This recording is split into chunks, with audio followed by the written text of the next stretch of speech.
YCP అంటేనే fake ప్రచారం అంటేనే వైసీపీ. జగన్మోహన్ రెడ్డి ఎందుకు ప్రతిపక్ష హోదా కూడా లేకుండా 11 సీట్లకే పరిమితం అయ్యాడు అంటే నాడు జగన్మోహన్ రెడ్డి చేసినటువంటి విష ప్రచారం. ప్రజల్లో 2019లో కూడా జగన్మోహన్ రెడ్డి చేసింది విష ప్రచారమే, కానీ ఆ రోజు నమ్మారు. కానీ 24లో జగన్మోహన్ రెడ్డి విష ప్రచారాన్ని ప్రజలు నమ్మలా. అయినప్పటికీ దారుణ పరాజయం పొందినప్పటికీ జగన్మోహన్ రెడ్డిలో మాత్రం ఎటువంటి మార్పు రాలేదు. అదే విష ప్రచారాన్ని కొనసాగిస్తున్నాడు. ముఖ్యంగా సజ్జల భార్గవ రెడ్డి ఆధ్వర్యంలో నడుస్తున్నటువంటి వైసీపీ సోషల్ మీడియా మరొకసారి రెచ్చిపోయి ఇష్టం వచ్చినట్లుగా ఆ అసత్య ప్రచారం చేస్తుంది. వాస్తవానికి సజ్జల రామకృష్ణారెడ్డి కొడుకు సజ్జల భార్గవ రెడ్డి ఇండియాలో లేడు. మీరు కావాలంటే చూసుకోండి. ఎన్నికల ఫలితాల తర్వాత ఎక్కడా కూడా ఇప్పటి వరకు కనపడలా. జూన్ 4న ఫలితాలు వస్తే ఆ రోజు నుంచి ఈ రోజు వరకు సజ్జల భార్గవ రెడ్డి ఎక్కడా కూడా అడ్రస్ లేడు. సజ్జల రామకృష్ణారెడ్డి 1-2 సందర్భాల్లో కనపడ్డాడు తప్ప సజ్జల భార్గవ రెడ్డి కనపడలా. విదేశాలకు కొడుకును పంపేశాడు. ఎందుకంటే ఈ కూటమి ప్రభుత్వం ఎక్కడా ఈ అవినీతి అక్రమాల మీద విచారణ జరిపితే సజ్జల రామకృష్ణారెడ్డితో పాటు సజ్జల భార్గవ రెడ్డి కూడా బయటకు వస్తాడు.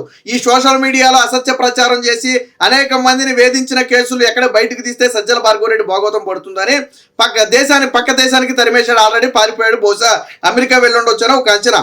అయితే అక్కడికి వెళ్ళినప్పటికీ కూడా ఈ విష ప్రచారం మానుకోలే. ఆయన ఆధ్వర్యంలో నడుస్తున్నటువంటి సోషల్ మీడియా ఇంకా బరి తెగించి విష ప్రచారం చేస్తుంది తప్ప తన అసత్య ప్రచారాన్ని మానుకోలేదు. ఇప్పుడు తాజాగా ఆ వైసీపీ పేటీఎం పాపం సిగ్గుండాల జగన్మోహన్ రెడ్డి ఎందుకు దారుణం ఓడిపోయాడో. సరే, జగన్మోహన్ రెడ్డి అంటే మెంటల్ గా కొద్దిగా అప్సెట్ అయి ఉన్నాడు కాబట్టి లండన్ మందులు వేసుకుంటేనే కానీ సరిగ్గా పనిచేయలేడు కాబట్టి ఆయన విధానం వేరు. కానీ మీ అందరూ కూడా లండన్ మందులు అవసరమా? కాదు కదా.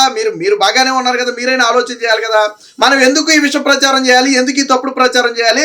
నిజంగా ప్రజా సమస్యలు నిలదీస్తే అందరూ యాక్సెప్ట్ చేస్తారు. ఆ సమస్య ఉన్నవాడే చప్పట్లు కొడతాడు. నా పట్ల ఆ వైసీపీ పార్టీ నిలబడింది అండగాని. అంతేగాని అసత్య ప్రచారం చేస్తే ఏంటి ఉపయోగం? ఇప్పుడు తాజాగా ఒక విస్కీ, ఏదైతే ఆ పవర్ స్టార్ విస్కీ అని చెప్పి ఒక విస్కీ వచ్చిందో దాన్ని తెలుగుదేశం ప్రభుత్వం తెచ్చిందని చెప్పి విష ప్రచారం చేస్తున్నారు. ఇదిగో వైసీపీ సోషల్ మీడియాలో దాని గురించి ఒక పోస్ట్ వేశారు. ఏమనేశారు? స్టార్ విస్కీ కూటమి ప్రభుత్వంలో కొత్త బ్రాండ్, నాణ్యమైన మద్యం అంటూ జన సైనికుల్ని మెప్పించేలా పవర్ స్టార్ పేరుతో విస్కీని తెరపైకి తెచ్చిన చంద్రబాబు సర్కారు. ఏపీలో మాత్రమే ఈ బ్రాండ్ అందుబాటులోకి. నాణ్యమైన మద్యం అంటే ఇదేనా బాబు అంటూ ఒక వార్త వేసింది. వాళ్ళు చెప్పేది ఏంటంటే ఇదిగో 999 పేరుతో ఉండి పవర్ స్టార్ సుపీరియర్ విస్కీ అని చెప్పి ఒక బ్రాండ్ అయితే ఉంది. దీన్ని ప్రచారం చేస్తున్నారు. సరే, నిజంగా తెలుగుదేశం పార్టీ హయాంలో ఇది వచ్చుండుంటే సరే ఏంట్రా పవర్ స్టార్ పేరుతో తెచ్చారని చెప్పి అందరూ ఆశ్చర్యపోవచ్చు. కానీ అసలు కథ ఏంటి? అసలు కథ మీకు చూపిస్తా చూడండి. ఇదిగో ఇది పవన్ కళ్యాణ్ ఎన్నికల సమయంలో మాట్లాడినటువంటి ఒక మాట. నా పేరు మీద కూడా జగన్ లిక్కర్ బ్రాండ్ తెచ్చాడని జగన్ ప్రతిపక్షంలో ఉన్న సమయంలో మాట్లాడింది. మీకు ఆ వాయిస్ కూడా ఒకసారి వినిపిస్తాను, ఒకసారి వినండి.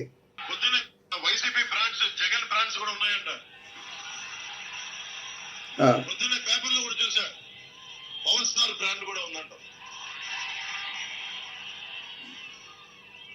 వాళ్ళు ఏ ఉద్దేశంలో పెట్టారో తెలియదు కానీ విన్నారు కదా. ఒక ప్రచారంలో మాట్లాడుతూ పవర్ స్టార్ బ్రాండ్ అని ఒక బ్రాండ్ కూడా తెచ్చారంట. అంటే నా పేరు మీద ఒక బ్రాండ్ కూడా తెచ్చారంట. నేను మొన్నే విన్నాను, కానీ వాళ్ళు ఎందుకు తెచ్చారో నాకైతే తెలియదు అని చెప్పి మాట్లాడటం జరిగింది. ఇది ఎన్నికల సమయంలో జగన్మోహన్ రెడ్డి తెచ్చింది. చాలా మందికి అనుమానం రావచ్చు, మరి అప్పుడు ఎందుకు దొరకలేదు ఇప్పుడు ఎందుకు దొరుకుతుందని జగన్మోహన్ రెడ్డికి అందరికీ అనుమానం రావచ్చు. కరెక్ట్గా ఎన్నికల కోడ్కు ముందు సమయంలో కొన్ని బ్రాండ్స్ తీసుకొచ్చారు. ఆ బ్రాండ్స్ లో ఒక పేరే ఈ పవర్ స్టార్ విస్కీ అనేది. దీనికి సంబంధించిన జీవోలు కూడా బయట పెట్టవచ్చు. ఇదే విస్కీ గురించి ఒక న్యూస్ ఛానల్లో కూడా చెప్పారు. అది కూడా ఒకసారి. 999 power star, young star, youth star, Andhra choice. ఇవన్నీ ఏంటి అనుకుంటున్నారా? మద్యం బ్రాండ్ల పేర్లు. ఎప్పుడూ విన్నట్టు లేదే అని ఆశ్చర్యంగా అనిపించినా ముమ్మాటికి ఇవి మద్యం బ్రాండ్లే. కాకపోతే ఆంధ్రప్రదేశ్ లో తప్ప మరెక్కడా కనిపించవు. విన్నారు కదా. ఇందులో పవర్ స్టార్ విస్కీ పేరు కూడా ఆల్రెడీ చెప్పారు. వినండి ఒకసారి.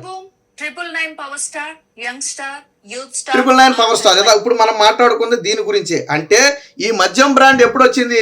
జగన్మోహన్ రెడ్డి దిగిపోయే సమయంలో వచ్చింది. బట్ అప్పటికి మార్కెట్లోకి రాలేదు.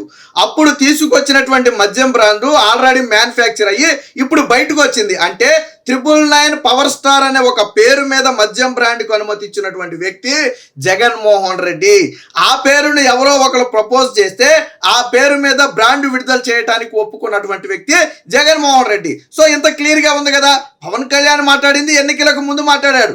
ఏది పవర్ స్టార్ అయినా ఒక విస్కీని కూడా తీసుకొస్తున్నారంటే నాకు ఇందాకే తెలిసింది. నా పేరు మీద విస్కీ కూడా రాబోతుంది, జగన్ రెడ్డి పేరు మీద కూడా ఒక విస్కీ రాబోతుందంట జగన్ వైసీపీ నేతల పేరు మీద అని చెప్పి ఆయన సెటైర్లు కూడా వేయడం జరిగింది. తర్వాత ఒక ప్రముఖ న్యూస్ ఛానల్లో కూడా ఈ 999 పవర్ స్టార్ అయిన ఒక విస్కీని ప్రభుత్వం కొత్తగా తీసుకురాబోతుంది, దాని పేరు ఈ పేరు అని చెప్పి చెప్పడం జరిగింది. అప్పట్లో ఆ జన సైనికులు కూడా జగన్మోహన్ రెడ్డిని ట్రోల్ చేశారు.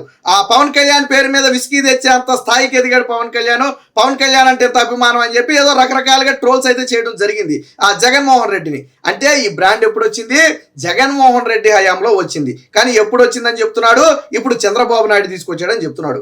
బూమ్ బూమ్ బీర్లు లాంటివి తీసుకొచ్చి రాకేష్ మాస్టర్ లాంటి ఎంతో మంది ప్రాణాలు కోల్పోవడానికి కారణమైన జగన్మోహన్ రెడ్డి తీసుకొచ్చిందే ఈ పవర్ స్టార్ విస్కీ అనేది, 999 పవర్ స్టార్ విస్కీ అనేది.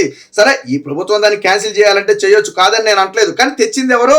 కానీ ఈ రోజు చంద్రబాబు ప్రభుత్వంలో వచ్చిందని చెప్పి ఏం మాట్లాడుతున్నాడు? సజ్జల భార్గవ్ రెడ్డి, తలా తోకాలేని ఓడిపోగానే విదేశాలకు పారిపోయిన ఈ సజ్జల భార్గవ్ రెడ్డి అన్న సన్నాసి ఏం మాట్లాడతాడు? అది జూన్ లో మ్యానుఫ్యాక్చర్ అయిందని చెప్తున్నాడు. ఒరే ఎర్రి పుష్పం మ్యానుఫ్యాక్చర్ అనేది ఆటోమేటిక్ గా ప్రతి బ్యాచ్ కి ఒక డేట్ వస్తుంది. ఇప్పుడు జూన్ లో మ్యానుఫ్యాక్చర్ అయింది, తర్వాత ఆగస్ట్ లోనే సెప్టెంబర్ లోనే మ్యానుఫ్యాక్చర్ అవుతుంది, తర్వాత డిసెంబర్ లో మ్యానుఫ్యాక్చర్ అవుతుంది. ఆల్రెడీ నువ్వు తెచ్చిన బూమ్ బూమ్ బీర్ కూడా రేపొద్దున జూన్ అని మ్యానుఫ్యాక్చర్ అవుతుంది, జూన్ 2024 అని. అంటే చంద్రబాబు నాయుడు తెచ్చినట్టు నువ్వు తెచ్చిన బూమ్ బూమ్ బీరు మ్యానుఫ్యాక్చరింగ్ డేట్ని అండర్లైన్ చేసి పెట్టావు కదా, బుర్ర ఉండాలి కదా కొద్దిగా. మ్యానుఫ్యాక్చరింగ్ అనేది ఆటోమేటిక్గా అది జరిగే ప్రాసెస్, అంతేగాని కంపెనీ తెచ్చిన సంవత్సరమో లేదా ఇచ్చిన సంవత్సరమో దాని మీద ఎయిరు. మ్యానుఫ్యాక్చరింగ్ అనేది బ్యాచ్కి మారుతుంటుంది. ఇంత బుర్ర తక్కువ సన్నాసి నిన్న ఎలా సోషల్ మీడియా ఇన్ఛార్జ్కి పెట్టారో నాకే అయితే అర్థం కాల. కనీసం ఇంగిత జ్ఞానం ఉండాలా. ఒరే బాబు, మ్యానుఫ్యాక్చరింగ్ అనేది ఆటోమేటిక్గా బ్యాచ్ని బట్టి మారుతూ ఉంటుంది, ఆ నెలను బట్టి మారుతూ ఉంటుంది. వచ్చే 2025లో మ్యానుఫ్యాక్చరింగ్ వస్తే, 26లో మ్యానుఫ్యాక్చరింగ్ వస్తే, 27లో మ్యానుఫ్యాక్చరింగ్ వస్తే, 2000 నోట్ అని పెట్టి 2024లో మ్యానుఫ్యాక్చరింగ్ అని చెప్పి దాన్ని ఒక అండర్లైన్ చేయటం. ఇంత బుర్ర తక్కువ వేదం తీసుకొచ్చి సోషల్ మీడియాలో పెట్టుకున్నాడు కాబట్టి జగన్మోహన్ రెడ్డి 11 సీట్లకు పరిమితం అయిపోయాడు. మరి ఇప్పుడైనా అలాంటి ఎదవాళ్ళని తప్పించాడా అంటే సజ్జల భార్గవ్ రెడ్డి లాంటి వాళ్ళు కూడా పెట్టుకుని వదలట్లేదు. వాస్తవానికి విదేశాలకు పారిపోయింది ఎందుకంటే ఎప్పటికైనా ప్రమాదమే జగన్మోహన్ రెడ్డి దగ్గర ఉంటే.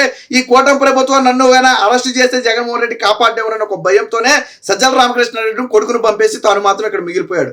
రేపో మాపో సజ్జల భార్గవ్ రెడ్డి, సజ్జల రామకృష్ణారెడ్డి కూడా సజ్జల భార్గవ్ రెడ్డి దగ్గరికి పారిపోయేవాడే, అందులో ఎటువంటి సందేహం లేదు. కాబట్టి ప్రజలు విష ప్రచారాన్ని నమ్మకండి. ఈ ఏదైతే 999 పవర్ స్టార్ అనే విస్కీ అనే ఒక బ్రాండ్ ఉందో ఇది జగన్మోహన్ రెడ్డి ప్రభుత్వంలో ఆ ప్రభుత్వం అప్రూవల్ చేస్తే వచ్చినటువంటి బ్రాండ్. బట్ అది ఎన్నికల సమయంలో మార్కెట్లోకి రాలేదు, ఇప్పుడు మార్కెట్లోకి వచ్చింది. కానీ దానికి అనుమతులు ఇచ్చింది నూతన ప్రభుత్వం. నూతన మద్యం పాలసీని అనౌన్స్ చేయలా ప్రభుత్వం, నూతన మద్యం పాలసీనే తీసుకురాలా. మరి ఎలా వస్తుంది కొత్త విస్కీ, ఎలా వస్తుంది 999 అనేది? జూలై 1న దీని మద్యం పాలసీ అన్నారు. ఇప్పటి వరకు దానికి సంబంధించి సమాచారం ఏమి బయటకు రాలేదు, ఏం చర్చించారు అనేది. అప్పుడు నిన్న ఒకవేళ పాలసీ నిన్న పెడితే ఈ రోజే మద్యం తయారై బయటకు వచ్చేంత కొద్దిగానే పొరపాడాలి కదా. నూతన ప్రభుత్వం వచ్చిన తర్వాత నూతన మద్యం పాలసీయే తీసుకురాలేదు కదా. ప్రభుత్వ హయాంలో ఉన్న మద్యం పాలసీ కదా ఇంకా కొనసాగుతుంది. సో వైసీపీ చేస్తున్నటువంటి సజ్జల భార్గవ్ రెడ్డి, జగన్మోహన్ రెడ్డి చేస్తున్నటువంటి విష ప్రచారం ఇది. ఈ 999 పవర్ స్టార్ విస్కీ అనేది జగన్మోహన్ రెడ్డి ఉన్నప్పుడు తీసుకొచ్చినటువంటి బ్రాండు. నూతన ప్రభుత్వానికి, కూటమి ప్రభుత్వానికి, పవన్ కళ్యాణ్కి ఈ బ్రాండ్కి ఎటువంటి సంబంధం లేదు. కేవలం వైసీపీ తప్పుడు ప్రచారం చేసి పబ్బం గడుపుకోవాలనే ఉద్దేశంతో ఇలా ఫేక్ ప్రచారాలు చేయటం, ప్రతిసారి అడ్డంగా దొరికిపోయి ఎర్రి పుష్పాలు అవటం వాళ్ళకి అలవాటుగా మారింది.